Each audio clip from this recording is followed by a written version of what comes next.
Ito pala ang kasaysayan ni Emilio Aguinaldo. Si Emilio Aguinaldo Infami, ipinanganak noong ika-22 ng Marso taong 1869 at namatay noong ika-6 ng Pebrero taong 1964 ay isang kilalang Pilipinong revolusyonaryo, estadista, at leader militar. Siya ang unang Pangulo ng Pilipinas na naglingkod mula 1899 hanggang 1901 at kinikilala bilang unang Pangulo ng isang republikang konstitusyonal sa Asya.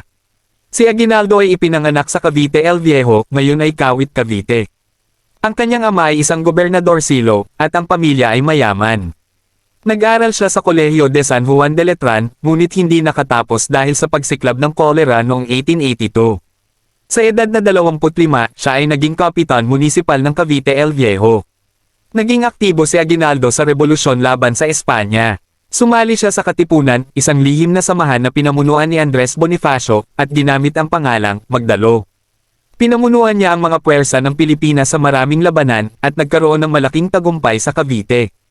Noong ika-12 ng Hunyo taong 1878, idineklara ni Aguinaldo ang kalayaan ng Pilipinas mula sa Espanya, itinatag ang unang Republika ng Pilipinas noong ika-21 ng Enero taong 1879 sa Malolos, Bulacan, at si Aguinaldo ang naging Pangulo.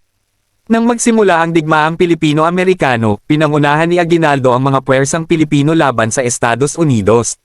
Noong ika-23 ng Marso taong 1901, nadakip siya sa Palanan, Isabela.